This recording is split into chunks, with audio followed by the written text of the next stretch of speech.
Football coverage brought to you by Davis Law Firm. Home opener for the Dallas Cowboys, AT&T Stadium, hosting the New York Jets. Both teams want to know. Cowboys opening drive, Dak Prescott, Jake Ferguson. Where is he? Jake gets in, stretch right there. 7-0. Jets opening drive. Cowboys linebacker Mike Parsons runs right through the line, sacks Zach Wilson. The lion is roaring. The Jets went 3 and out. Dallas up 7-0 after the first quarter. Second quarter, Jets down 10-0. They fired up the engine, though. Zach Wilson throws it to Garrett Wilson, slips a tackle, and see ya. 68-yard touchdown, the longest of his career. Jets are down 10-7. Dallas answers back next drive. Dak to rookie tight end Luke Schoonmaker, 1 yard, his first as a pro. Dallas leads 18-7 after 2-point conversion is good. They got a penalty, so they got to go from the 1. They decided to go for 2 and got it. All right, third quarter, Jets give the ball to running back Dalvin Cook. He meets Micah Parsons. They are both going down, and Parsons just rips the ball right out of his arm as it goes down. But he picks it up, heads the other way, thinks he's got a touchdown, but he doesn't because he was ruled down, credited with the recovery fumble, but not the touchdown. Dallas ball, but they had to settle for a field goal. They're second of the third, and the Cowboys are up 24-10 after 3. We go to the fourth quarter. DD strikes again. Jerron Kearse picks off Zach Wilson. Kearse returns it 32 yards to the Jets' 17-yard line.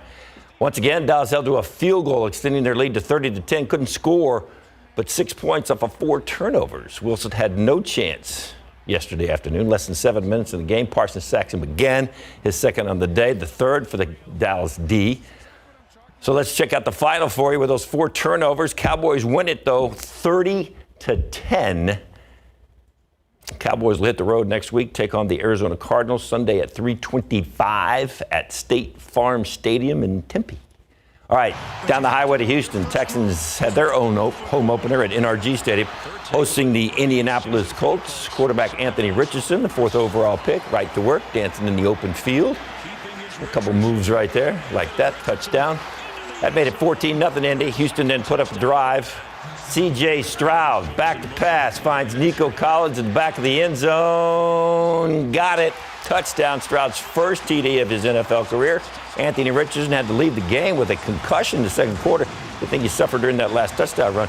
In the fourth quarter, Stroud finds Tank Dell, and that is a nice move, and that is his second TD pass. Unfortunately for Houston, was not enough. They end up dropping to the Colts 31-20. Houston now 0-2 on the season. Stroud finished with 384 yards passing, 2 touchdowns. He has a positive perspective on starting the season with those 2 straight losses, though. No one said it was going to be easy.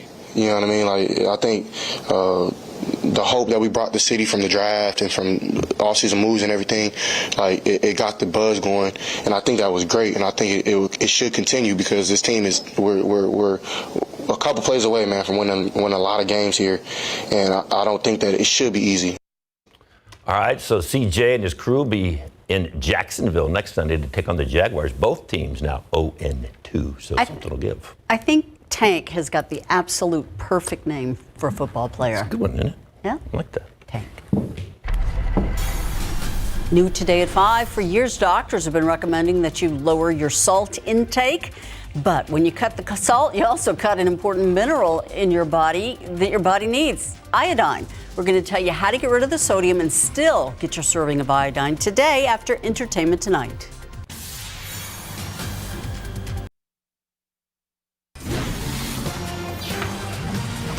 Days after the president's son was indicted on felony gun charges, Hunter Biden is now suing the government. More specifically, he is suing the Internal Revenue Service, saying the Justice Department's investigation unlawfully disclosed his tax return information.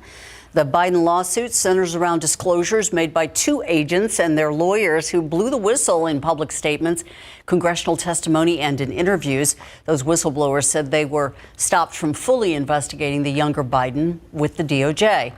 Biden is seeking all documents involved, $1,000 for each disclosure, as well as attorney's fees.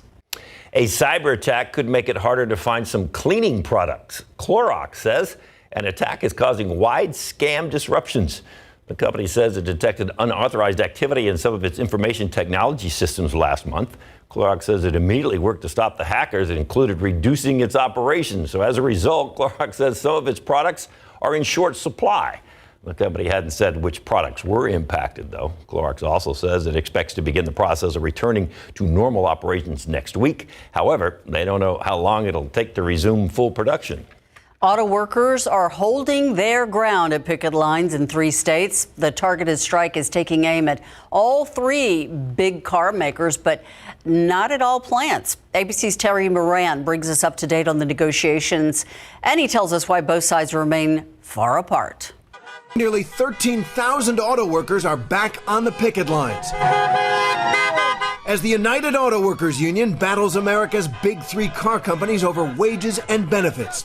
It's an unprecedented strike using new tactics, targeting only 3 facilities so far: a GM plant in Missouri, a Ford plant in Michigan, and a Chrysler Stellantis plant in Ohio. Come on now! Over the weekend, negotiations puttered along. The UAW saying it had, quote, reasonably productive conversations with Ford and meetings Sunday with GM. And Stellantis says it's now increased its offer to workers, matching Ford and GM, a roughly 20% increase for hourly wages. But that's just half of the increase the UAW has demanded, along with better retiree benefits and a 4-day work week after years of concessions to automakers when the companies were struggling. I know we're asking for a lot, but over the years, we've gave up a lot. And the UAW's targeted tactics are already having ripple effects on non-striking workers. GM announced temporary layoffs for 2,000 non-striking employees at a plant in Kansas. Ford did the same to 600 in Michigan, both companies blaming the strike for disrupting operations. But the UAW accused the companies of, quote, trying to put the squeeze on our members to settle for less. It's because we're out here on strike and we're picketing to stand up for ourselves. Further down the supply chain, the strike is now starting to impact some car dealerships, bracing themselves for possible shortages. We can survive for a while, but if this thing prolongs out anywhere past that 30-day deadline, we're going to really start to see some pricing influences. The workers we talked to keep saying 2 things to us. First, they aren't just doing this for themselves and their families. They're thinking about younger workers coming into the industry, especially as the industry transitions to electric vehicles. And they're also saying it's time for a reckoning after years where workers took hit after hit and executives got paid more and more. Terry Moran, ABC News, Wayne, Michigan. Outside with Lackey, I hope your AC in your car is still working, because apparently we're going to need that for another week or so. I can't wait to just roll down the windows and drive to work or home. I am going to say I was in Lubbock over the weekend. Woke up Sunday morning, went outside to have a cup of tea. It was chilly. Grab a jacket. It was chilly. Yeah. It was 67 degrees. Nice. We're still waiting on that. We're still waiting on that first big front. Still not here. Still not in the forecast. It's going to be toasty this week. The good news is we've been saying there are a few showers trying to pop up on radar. Most of that has been out in Uvalde County. We've seen a few in Medina County, a couple up towards Bandera, and a little more activity just to the east of Bernie. A little shower trying to make it into western Bexar County as well. So far here across the city of San Antonio, we haven't seen much, but I think we still could see a pop-up shower or 2 as the afternoon wears on. Now, the nature of this activity is to pop up and then fall apart. Give it about 5 to 10 minutes. So you're not going to get a lot of rain out of it, and they cover a very small area. But we do need to mention there is a chance there. As we look at the satellite picture, you can see all the clouds that have developed. So we're partly cloudy, and some of these clouds are bubbling up into these showers that you see here, generally west of San Antonio. So our forecast today, 10% chance of rain. Temperatures make their way up to about 95 for a high, 95 at 5 o'clock, and then down into the low 90s by 7 p.m. Mostly clear tonight. Any sort of rain would go away, and temperatures in the mid-80s at 9 p.m. with southeasterly winds 5 to 10 miles per hour. Do we have more rain chances headed our way? There are some in the 7-day forecast. We'll take a look here in just a couple minutes. Thank you, Justin. This noon, the New York Police Department says the drug that left 1-year-old dead and 3 other children hospitalized was fentanyl. Police say the group came into contact with the opioid while at a daycare in the Bronx on Friday. One of the children is still in the hospital in critical condition. Officers first found the children unconscious. They say the children appear to have been exposed to fentanyl over an extended period on Friday. 2 suspects who worked at the center were indicted. A third is on the run. They are facing 11 charges, including murder, manslaughter, and assault. We know that obesity is generally unhealthy, but a new disturbing study is sounding the alarm. The Journal of the American Heart Association now reporting that the number of adults whose obesity contributed to their heart disease death tripled from 1999 to 2020. That despite an 18% decline in heart disease deaths during the same time period. In general, the deaths were more common among men than women. The Centers for Disease Control and Prevention says about 115 million people in the U.S. are obese and that the number has been rising over the years. People on Maui still recovering after deadly wildfires. Now a historic tree is offering folks a bit of hope in a dark situation. And major flooding in Libya left communities decimated. And although the weather cleared up, survivors aren't out of the woods just yet. The new threats they're now dealing with in the wake of that nasty weather.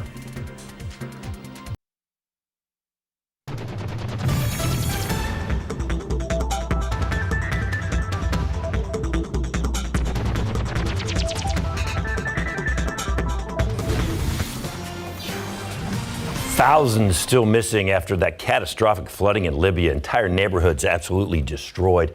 And now survivors not only need a place to live, as ABC's Ian Pennell reports, many now have to worry about landmines, airborne diseases, and finding clean water. A first-hand glimpse of the devastation from the flooding disaster that decimated Derna, Libya. That bridge there is something like 4 or 5 stories high. And yet the water obviously came over the top, destroying the bridge and then roaring through here out to sea. ABC News accessing the aftermath of what the United Nations is calling a disaster of epic proportions. We've just come into ground zero. This used to be the riverbed just running through here. But either side there were buildings. You can see the remnants of one apartment block here. All around you is total destruction. When the UN talks about disaster of epic proportions, this is it. It's completely overwhelming. Record rainfall pouring over Libya 1 week ago, causing flash floods. 2 dams then breaking and giving way. The water bursting through this coastal city, once home to around 120,000 people. A massive search and rescue operation underway. Rescuers wading through mud and debris for any sign of life.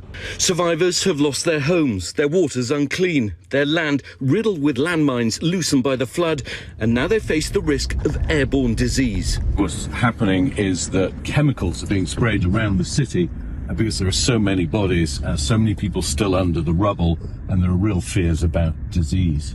No one will ever forget what happened in Derna, and with the Libyan Red Crescent estimating over 10,000 people missing, this disaster is far from over. This is a city, a country, even a region that's still grieving about what's happened here. 1 week on, people are still searching for their loved ones. People still have many questions about whether or not this was just a natural disaster or whether it was also man-made.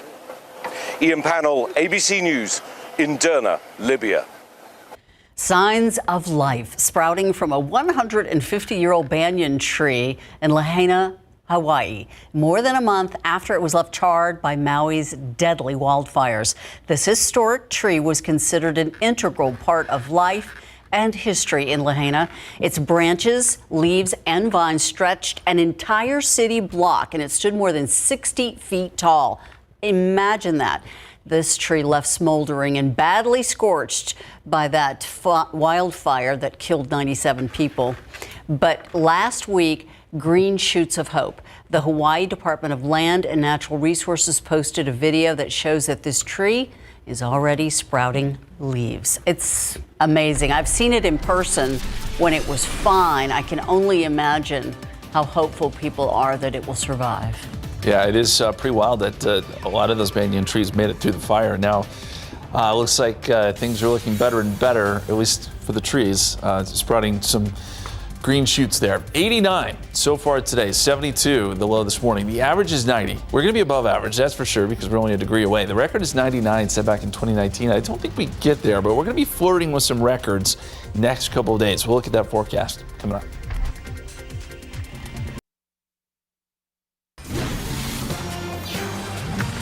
Take a look outside. Well, I ran into a lot of rain on my way to Lubbock. I cannot believe we didn't get all that here. Brought some here. We should have. It was very, very frustrating this weekend. I'll put it that way. To see it, I assumed it was headed our way. Some places did see it, but not here in San Antonio. We did not see the rain we had hoped for. So we are still very much in a deficit. The good news, we are seeing a couple of showers today. Not that these are going to make much of a difference because they're small and quick, but just to see any sort of rain after the summer we've had, we'll take it. We'll take it. There is one little cluster of showers here right along the Medina-Bexar County line. We continue to notice that. No lightning strikes or anything like that. And these, again, geographically are very small, so you have to just basically win the rainfall lottery here to get any rain. But some folks are there on the far western edge of Bexar County, seeing some rain coming down right now with these pop-up showers there off of Talley Road. Getting a little bit of rain. And then as you get off into Medina County, along 381 there, seeing some rain coming down, some brief downpours. We've seen more of that up across parts of the hill country. Sabinal, you're getting a nice little downpour right now. They're along Highway 90. Again, we're not detecting any lightning strikes with this, so it's mostly just good rain. But heaviest of that shower is right over city of Sabinal. So you could be the big winner today in Sabinal. We'll see how much rain that equates to. We'll check some of the gauges out there. As far as San Antonio goes, again, we may see a few hit or miss showers here over the next hour or so. Here's a quick trivia question for you. What's the latest date San Antonio has ever hit 100 degrees? Is it September 18th, September 28th, October 2nd, or October 13th? You guys have a guess? October 2nd. October 2nd. What do you think, Ursula? October 13th. October 13th. Okay, you guys are both wrong. September 28th. It was a good guess. We hit 104 on September 28th in 2005. That is the latest date. So we're getting to that point. I don't think we're going to hit 100 in the extended forecast, but it does get fairly hot this week. And if you look at September so far, we're at 87.6. If you were to end September today, this would be the hottest September on record, after seeing the hottest August on record and the second hottest July on record and the hottest summer on record. So what a year it has been. Hopefully it cools down towards the end of the month and we can bring that average down. Whether where you live right now. 89 at the airport. And by the way, you can see some of those clouds in the distance trying to bubble up. That's what we're watching. 91 in New Braunfels, 89 Seguin. Not a lot of wind out there, but there is a heat index. Feels like 94 in New Braunfels right now. And you see all the cloud cover, and that's what has contributed to some of these, again, showers. We're seeing the clouds bubble up, get a little bit of lift out there with some daytime heating, and that's what we're getting. 90 in Uvalde, 95 Carrizo Springs, 94 right now. Pleasanton, 85. Canyon Lake and dew points aren't horrible, but there is still humidity out there. We've got dew points in the mid-60s. That puts us in the muggy territory. Our forecast today, 95 is the high, 94 in New Braunfels, 94 in Divine, 92 in Hondo. And our forecast going forward, well, after today, I think any sort of rain chance really does go away because our heat high, which we love so much, builds back in briefly Thursday and Friday before another system moves across the middle part of the country, tries to drop a front down. I don't think it makes it through. Okay, so it's not a big cool down, but I do think it helps to kick up some showers and storms. So the extended forecast, 96 Tuesday, 97 Wednesday, 97 Thursday. Those are our hot temperatures. It'll be hot on Saturday, too, once fall officially begins. But we do have that rain chance showing up Sunday. Right now, 20% chance of some showers and storms. We'll be right back. Deion Sanders and his Colorado Buffaloes quickly becoming the ones to watch in college football. ABC's Mo Lingay has a look at their latest win. Came Saturday night, a dramatic come-from-behind victory in double overtime. Coach Deion Sanders celebrating a dramatic come-from-behind double overtime win against rival Colorado State. Not happy with the way we played, but I'm happy with the win. You got to be happy with a W no matter how it comes.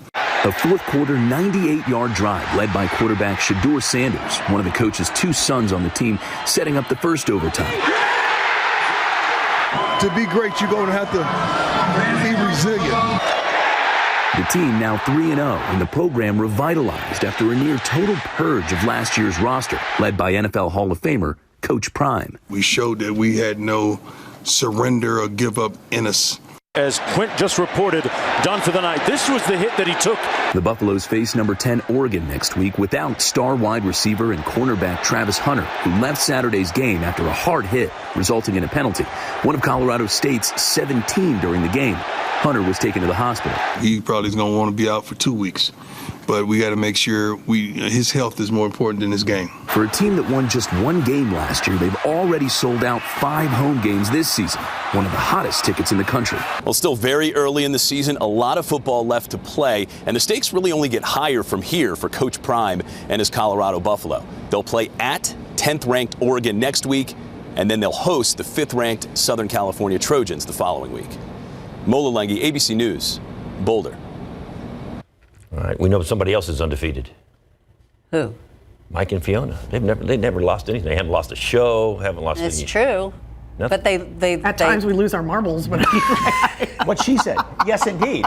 All right. It is, kind of sort of maybe feeling like fall, but what's going to help you really feel like fall are some good fall coffee flavors. yes, and of course, Jess Burger with Coffee Crush is here. You've got some great fall flavors, but a deal, right? A deal is coming for the whole month of September. And with all those fall coffees, look at the delicious little things I can't wait to taste out there. So, all right, it is. Oops, sorry, I just elbowed you.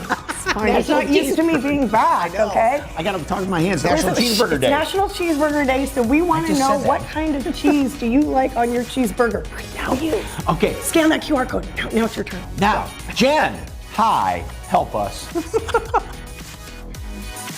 Hi, yes, okay. If you're ready for fall, Sundrop Springs is the newest attraction this season where you can enjoy a maze, a petting zoo, and we are on the Haunted Trail. You never know who's gonna pop up on this trail. We're getting a sneak peek before they open this weekend. Back to you.